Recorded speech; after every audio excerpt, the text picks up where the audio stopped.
Previously I showed you that in order to get the index of an item, you can use the index method.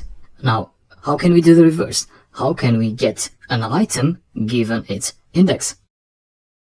Well, for that we need to look one more time at the list of attributes that we can apply to a list. And I know that we can use the underscore get item underscore method. Okay, I know. I told you earlier that these methods rarely you're going to use.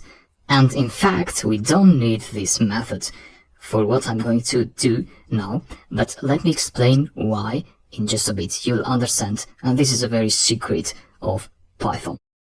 So let me go ahead and use get item with double underscores, and of course it's a method, so it needs this round bracket parenthesis. So let's try to get the item with index 1. Which would that be? Well, 8.8. Now the secret is that you don't have to use that ugly method there with those double underscores. All you have to do is use this syntax.